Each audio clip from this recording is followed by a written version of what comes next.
kerja di Bogor. Ya. Terus pindah lagi, Pak? Setelah itu menikah dulu. Oh, menikah dulu. Nanti menikah saya nganggur. Oh. Keluar, menikah, izin menikah, resign, nganggur. Wah. Jarang lah orang menikah terus nganggur gitu. Iya. Pasti kan tujuannya orang menikah mah Iya. harus ada pekerjaan dong, Pak. Betul. Ya nggak sih, Pak? Iya. Waktu COVID kita malah paling strong. Wow. Kok bisa? Nah, orang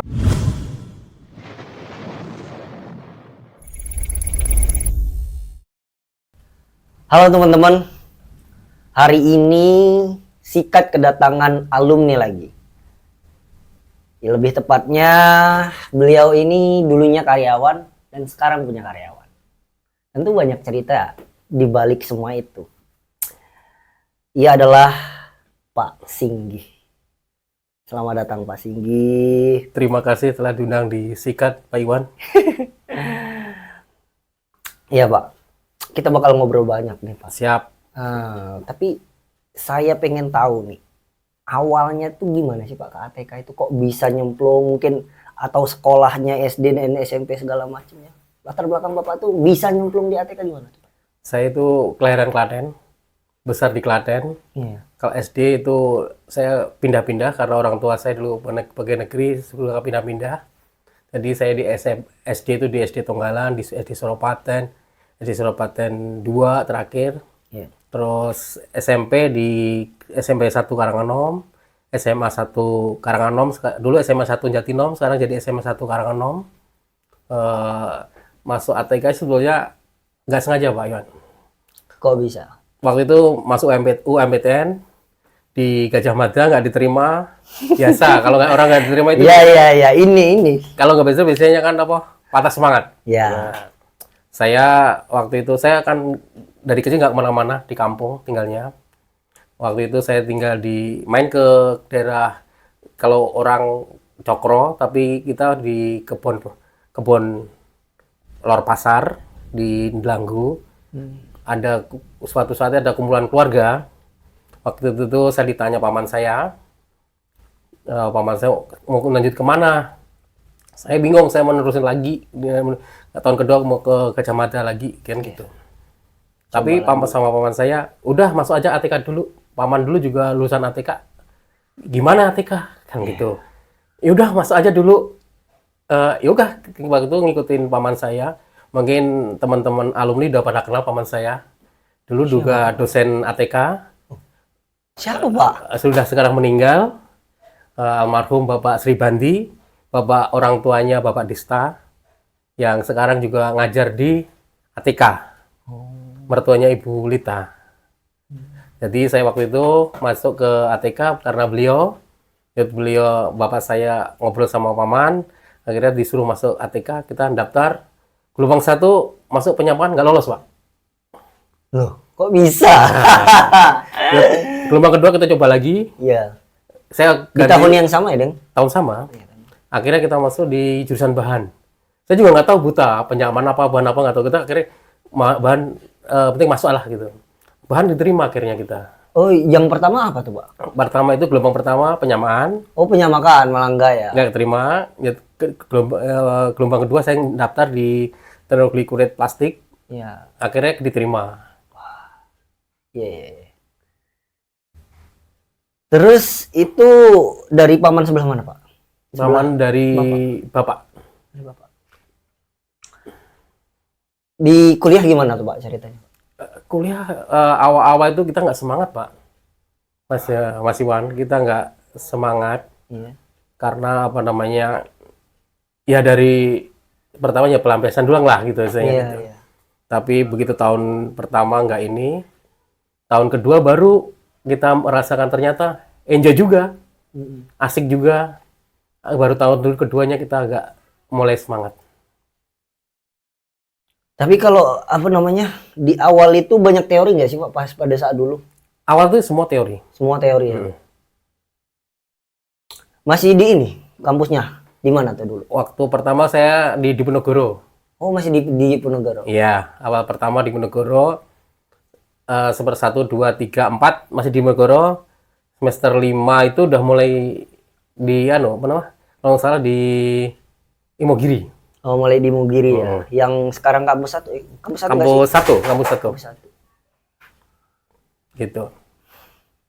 Iya. Tapi dulu dari orang tua mendukung untuk, kan itu tadi dari saran paman ceritanya. Orang tua mendukung. Orang tua itu enjoy sih, Enjoy sih. bebas ya. Tapi yang guru itu bapak. Yang bapak saya pegawai Depsos. Oh, Depsos malah. Iya. Tapi menurut bapak dari sana, dari orang tua yang backgroundnya seperti itu, apa ya? Kalau kita bahasinya privilege nggak sih pak? Mereka yang apa ya? Ke anak-anak yang mendukung apapun anak-anak. Karakter keluarga itu masing-masing ya mas. Iya. Kita mau bebas-bebas aja sih, mau pilihan apa aja, mau gimana, yang penting orang tua itu penting anaknya sukses. Anak dia sukses. Nah, itu. Iya. Terus nih pak, seputar kuliahan, bapak kan nggak semangat nih di awal kata bapak. Nilai gimana pak? Kalau bicara kita pertama itu malu, kita bicara Malu ya? malu. Awal malu banyak, Iya. karena banyak waktu itu banyak yang nggak masuk, Oh, nggak ada yang nggak masuk, kurang semangat lah gitu. Iya. Gitu. Tapi begitu akhir-akhir itu kan ketemu temen, Iya. ketemu teman ternyata frekuensi, lah baru itu mulai semester 2 itu mulai semangat gitu. Tapi lulusnya 3 tahun pak? Kalau saya lulus hampir 4 tahun ya pak ya. Wow. Eh, Kenapa tuh pak?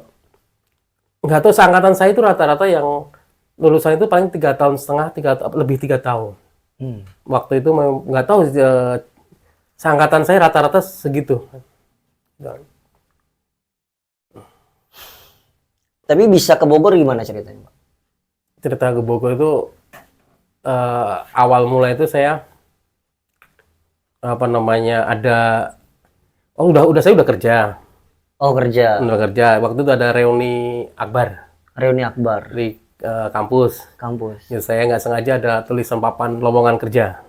Oke. Lowongan kerja, langsung saya ngelamar. Ditulis untuk sepatu yang sedang berkembang. Nah, lokasinya saya juga nggak tahu di mana, kurang tahu waktu itu.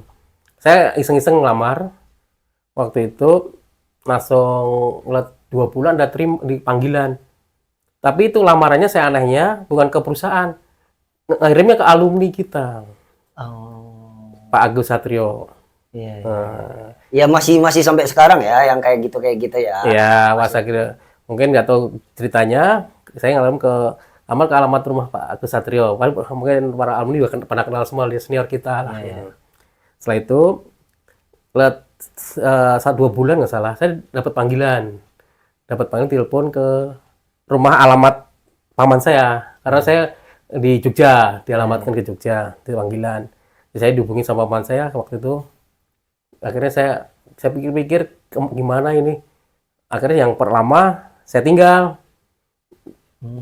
di telepon, ternyata di Bogor. Saya ke Bogor itu pengen gitu loh. Iya. Akhirnya di Bogor. Emang awalnya di mana kerja pak dulu? Awal setelah bapak selesai kuliah? Saya pertama itu di Sidoarjo. Sidoarjo ya pak? Iya. Tapi masih di karet juga pak? Enggak, di pabrik sepatu. Pabrik sepatu? Iya. Berapa tahun tuh? Setahun kurang gitu ya. Setahun kurang? Setahun kurang. Setahun kurang, keluar, lanjut ke Bogor ini pak? Iya, di Bogor terima. Di sini terus Di mana itu pak? di CV Mulia. CV Mulia. Akhirnya di situ kerja, asik juga gitu loh, pengalaman baru gitu loh. Iya. Tapi lebih besar dari Surabaya itu tadi, Sidoarjo tadi. Pabriknya? Iya. Besaran Surabaya jauh. Oh jauh malah? Iya. Malah sini apa? Menengah ya, pabrik kecil menengah lah gitu. Iya. Waktu itu masuk Bogor, udah kita di CV Mulia, pembenahan berjalan gitu. Tadi lanjut di Bogor ya Pak. Di Bogor itu berarti berapa tahun tuh? Saya di Bogor itu rencana itu kerjanya 2 tahun Pak. Rencana. Tapi Tuhan Selalu yang ada menentukan. rencana hidup Iya. ya Pak. Iya. Tapi kenyataan tidak sesuai rencana. Iya, rencana 2 tahun. Tapi ketemu jodoh di Bogor. Ketemu jodoh di Bogor. Nah, itu akhirnya kita waktu sampai 2 tahun setengah. 2 tahun setengah. Iya. Hampir 3 tahun, 2 tahun setengah, hampir ke 3 tahun. Hampir ke 3 tahun. Kerja di Bogor. Iya. Terus pindah lagi, Pak. Setelah itu menikah dulu. Oh, menikah dulu. Nanti menikah saya nganggur. Oh.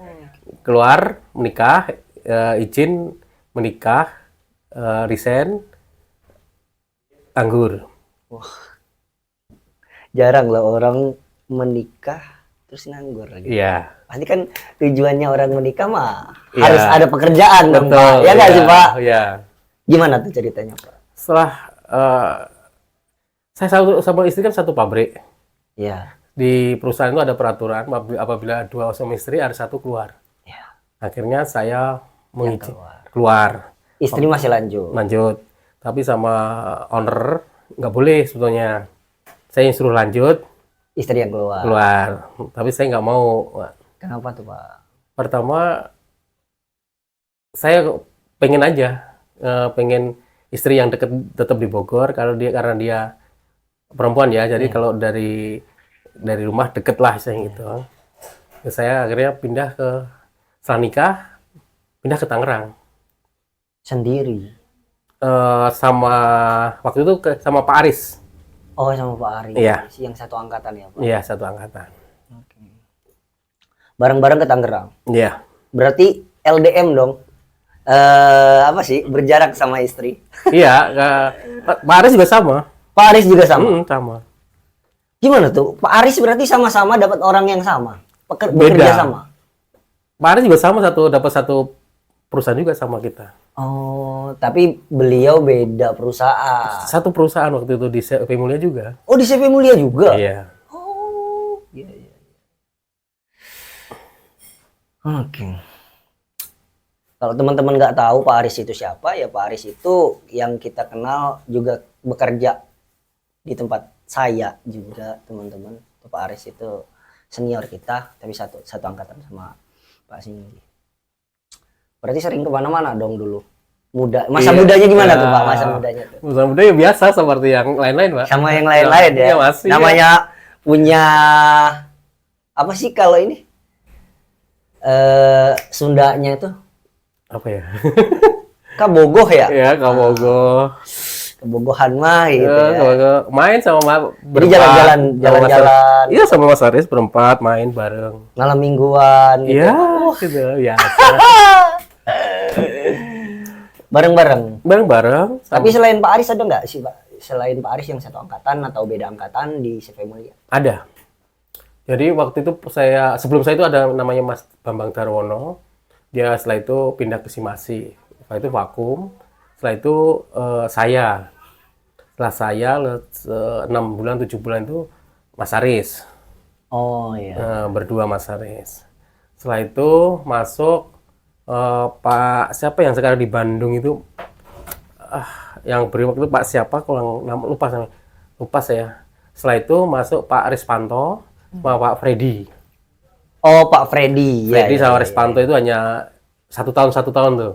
Nggak lama ya. Nggak lama. Pak Freddy. Terus nikah berarti setelah nikah jauh itu posisinya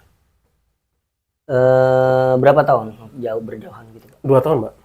2 tahun. 2 tahun, Mas. Jadi waktu itu kita tetap tinggal di Bogor. Jadi kita pulang pergi Setiap hari. setiap hari, tapi kadang-kadang kita pulang pergi itu seminggu 2 kali. Dulu udah ada KRL belum sih, Pak? Udah ada. Udah ada ya. Udah. Tapi kita dari Bogor itu naik, kita punya langganan bis Alinda dari terminal Beranang Siang sampai di Bitung. Dari Bitung kita baru ke Berapa kawasan jam Catek ya. perjalanan? Berapa jam perjalanan? Kita biasanya berangkat 5:30 sampai sana jam 8 kurang seperempat, setengah 8. Tapi emang jam masuknya berapa itu? Jam 8. Jam 8 ya. Waktu itu kan nggak semacet sekarang ya. Di Pernah tahun- telat nggak sih, Pak? Kayak Ya, gitu? Pernah, ya namanya perjalanan agak jauh. Pernah, tapi kita biasanya kita nginap malam Rebo, Senin sampai Rebo, nanti malam Kamis atau malam Kamis atau malam Rebo itu kita pulang. Ya, nginep lagi, nanti hari Sabtu pulang. Ada mesnya gitu. Ada Khusus untuk karyawan ya? karyawan. Capek nggak sih Pak kayak gitu? Kalau masih muda pasti enggak. Masih muda enggak ya? Enggak. Tapi dulu udah ada motor kan? Maksudnya tuh kalau Enggak. motor perhitungannya gimana tuh? Atau bus itu punya ini? Kalau zaman dulu sebelum motor ada, tapi kalau di Bogor itu belum jamur, Mas. Oh belum. Menjamur karena apa namanya fasilitasnya belum ada Nggak yang kayak sekarang. sekarang ya. Berarti sekarang tuh udah sangat ini ya? Ya dulu pertama ke Bogor saya bawa motor karena fasilitas nggak bisa, karena kalau kita main masuk gang-gang nggak ada jalannya. Iya. Iya. Akhirnya kita balikin ke Klaten lagi, kita pakai ya jalan kaki. Berarti di pabrik berapa tahun sih Pak? Total beberapa pindah hingga menikah dan sampai Bogor Tangerang kayak gitu. 7 tahunan ya, 7 tahunan. 7 tahunan ya di pabrik. 7 tahun. Wah. Terus kok bisa nih Pak? Kok bisa ada usaha kayak sekarang? Gimana sih Pak awalnya? Awalnya sebetulnya nggak sengaja ya. Awalnya nggak sengaja kita mah. Kok bisa nggak Ya, sengaja? Jadi gini ya, waktu itu kita kerja di grup Kasogi, PT Alaska. Waktu itu bos kita, owner kita meninggal. Iya. Dia di umur 42 tahun. Akhirnya pabrik bubar. Semua karyawan sebagian ditarik ke Surabaya. Pindah. Surabaya, ada yang di Bogor itu, di Jabodetabek itu ada 5 perusahaan. Rata-rata hampir semua tutup, hanya dua lah yang buka masih. Akhirnya waktu itu kita bingung bingungnya mau tetap kerja di perusahaan atau mau ngapain kan gitu. Iya, iya. Pengalaman kita kalau di perusahaan itu biasanya kita safety kita untuk masa depannya kurang. Kalau bukan perusahaan Bonafit Ya, ya. ya, ini yang merasakan pasti orang-orang yang kerja dong. Ya, gitu. Nah, itu kalau yang rasakan sepertinya masa depan kurang. Kurangnya apa? Suatu saat kalau saya udah umur 45, 50, itu kena putus pas masa biaya kuliah, Iya. gimana? Itu harus safety lah gitu. Ya, kita harus berani ambil risiko lah gitu. Akhirnya sama istri kita ngobrol, akhirnya kita usaha aja deh. Kita rintis usaha, istri saya masih kerja. Akhirnya saya berani usaha. Ya, awalnya tahun pertama kesana kesini, akhirnya saya ketemu sama orang Bogor. Dari nol kita buka usaha bersama. Akhirnya jatuh ke karet. Karet ya. Ya, akhirnya karet karena di lingkungan Bogor itu banyak faktor pendukungnya, gitu. Nah, faktor pendukungnya akhirnya kita bikin tes ke beberapa pabrik untuk bikin sepatu ABRI waktu itu. Jadi kita kita kasih nama KM, kerja sama orang Bogor. Gitu. Berkembang. Tapi kok bisa sih Pak kenal sama orang yang emang ya notabene dia punya modal gitu Pak? Waktu itu nggak punya modal, Pak. Oh nggak punya modal? Enggak. Jadi dia itu dulu saya nyuruh waktu di Kasogi itu saya nyuruh supplier untuk supply mukaan. Iya. Nah, dia salah satu waktu itu nyari supplier saya di Kasogi untuk mukaan, kenalnya di situ. Akhirnya dia juga di Kasogi nggak dibayar. Gitu. Ini rahasia perusahaan. Nggak dibayar karena bangkrut itu. Iya. Mungkin dibayar nggak sesuai ya. Mungkin dibayar tapi nggak sesuai. Iya. Nggak sesuai kesepakatan. Ya, lah, waktu di PT Alaska Prima. Anak perusahaannya. Lah, setelah itu kita ketemu ngobrol-ngobrol, kita dari nol kita usaha itu. Sampai maju. Nah, tapi 2 tahun yang lalu di umur 50 kita evaluasi, kita udah punya anak nih, Iya. dia punya anak nih. Iya. Kalau kita bergabung terus kan apa namanya, nanti gimana gitu, daripada nanti kita bingung ke depannya, nanti kita akhirnya bisa. Ya, Nanti rebutan lah itu. ya sekarang masing-masing sekarang. Iya, iya. Tapi itu adalah jalan terbaik yang dipilih. Iya, masih umum kita masih pada kuat Tapi semua. sekarang masih berkomunikasi baik dengan Masih. masih ya. Masih. Itu. Terus ngerintis dari nol lagi.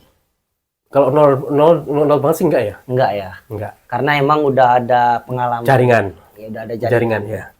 Yang utama itu kan kita jaringan market, Ya. jaringan supplier. Itu aja dulu. Itu modal utama. Apa tuh? Yang sekarang tuh yang ini, yang Bapak pakai ini sekarang. Iya, Nama- Malaysia Rubber. Terus dari sana Bapak punya karyawan gimana? Bisa ada karyawan, bisa ada apa? Kan itu ya emang Bapak punya pengalaman, tapi untuk karyawan gimana tuh awalnya?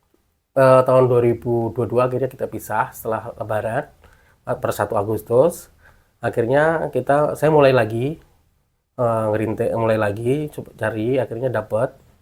Kita waktu itu ketemu bekas anak buah saya ajak dia bergabung, dia mau bantuin saya. Ya udah, akhirnya dia nyari karyawan yang lain yang belum pengalaman, kita ajarin. Gitu. Susah nggak sih Pak ngajarin yang nggak berpengalaman gitu? Sebetulnya nggak juga ya. Nggak juga. Kita ajarin dasar-dasarnya aja. Nanti dengan berjalan waktu, Mereka ya, kita sambil belajar. Kita juga sambil belajar. iya, ya jelas terus belajar dong kalau tentang hal itu. Berarti nggak ada cabang atau di Bogor ini ada? Bogor aja. Bogor aja ya Pak. Dan ini masih di dalam negeri ya Pak? Iya, kita Lingkupnya. kita kan di UKM aja. Berarti itu sewa tempat atau gimana sih Pak? Atau saya nggak paham tuh. Sekarang tuh sewa tempat. Sewa tempat ya? Iya. Sewa tempat. Dan itu per tahun? Ya, itu kan tanah dari depan tadi Iya, yang kita sampai lihat. belakang itu punya Bapak Haji Udin. Jadi sekolahan semua itu. Iya, ya tadi kan ada sekolahan, Dan ada cucian mobil, Nah, iya. itu punya Bapak Haji Udin. Karena saya hubungan sama Bapak Haji Udin udah lama. dari dulu. Iya, udah lama. Lagi-lagi koneksi ya. Ya koneksi, karena intinya kita selalu berbuat baik, itu aja. Nanti suatu saat pasti akan ketemu dan kita pasti akan ditolong juga, gitu. Kenalnya hanya kenal saja atau gimana sama Pak? Kenalnya itu saya dikenal waktu udah tahun 2000 berapa ya, 2005 itu kita dikenalin sama orang, Pak. Kenal orang, dia dulu pengusaha angkot terbesar di Bogor. Jadi orang itu anak buahnya dia, apa namanya, supir Iya. mobil dia. Ya, waktu itu kita diajak ke sana main, kenal, udah sampai sekarang. Jadi keluarganya juga alhamdulillah kenal semua baik. Tapi usaha mereka di tempat itu aja atau banyak tempat? Banyak tempat, Pak. Oh, banyak tempat. Tapi di Bogor lingkupnya. Di Bogor dulu dia kontraktor batu bara dulu. Batu bara. Ya, waktu udah zaman dulu waktu bara merosot, akhirnya udah. Iya. Batu bara tempat saya juga, Pak. Oh, betul. Iya, di Palembang. Tapi dia di Kalimantan, dia di Dia main di Kalimantan. Iya. Sumatera, Kalimantan yang tempat. Gimana nih, Pak? Pernah COVID? Pernah. Nggak, maksudnya kita di Indonesia ini pernah COVID dan gimana tuh di usaha Bapak? Waktu COVID kita betul malah paling strong. Wow. Kok bisa? Nah, orang lain itu orderannya pada turun, Wah, kita stabil. berarti tetap masuk terus. Masuk terus. Waktu masih join sama temen tuh ya. Saya kan waktu itu jadi direkturnya. Iya. Kita gimana caranya jangan sampai karyawan dirumahkan. Nah, ini dia. Jadi waktu itu kita nyari order. Lalu untuk pabrik sepatu semua tutup.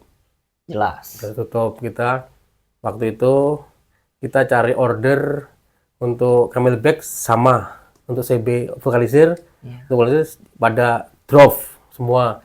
Kebanyakan konsumen di Tanjung Priok, Pak, untuk kontainer-kontainer itu.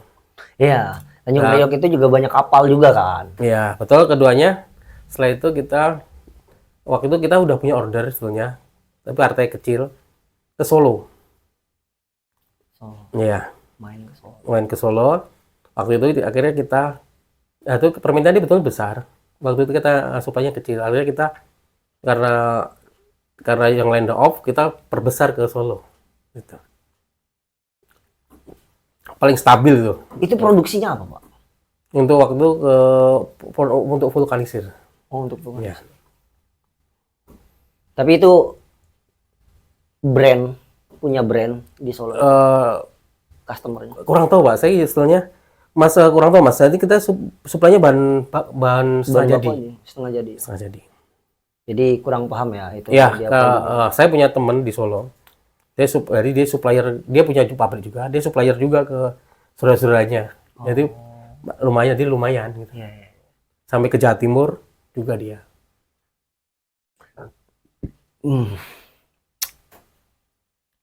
Terus ini kan namanya usaha butuh modal. Iya.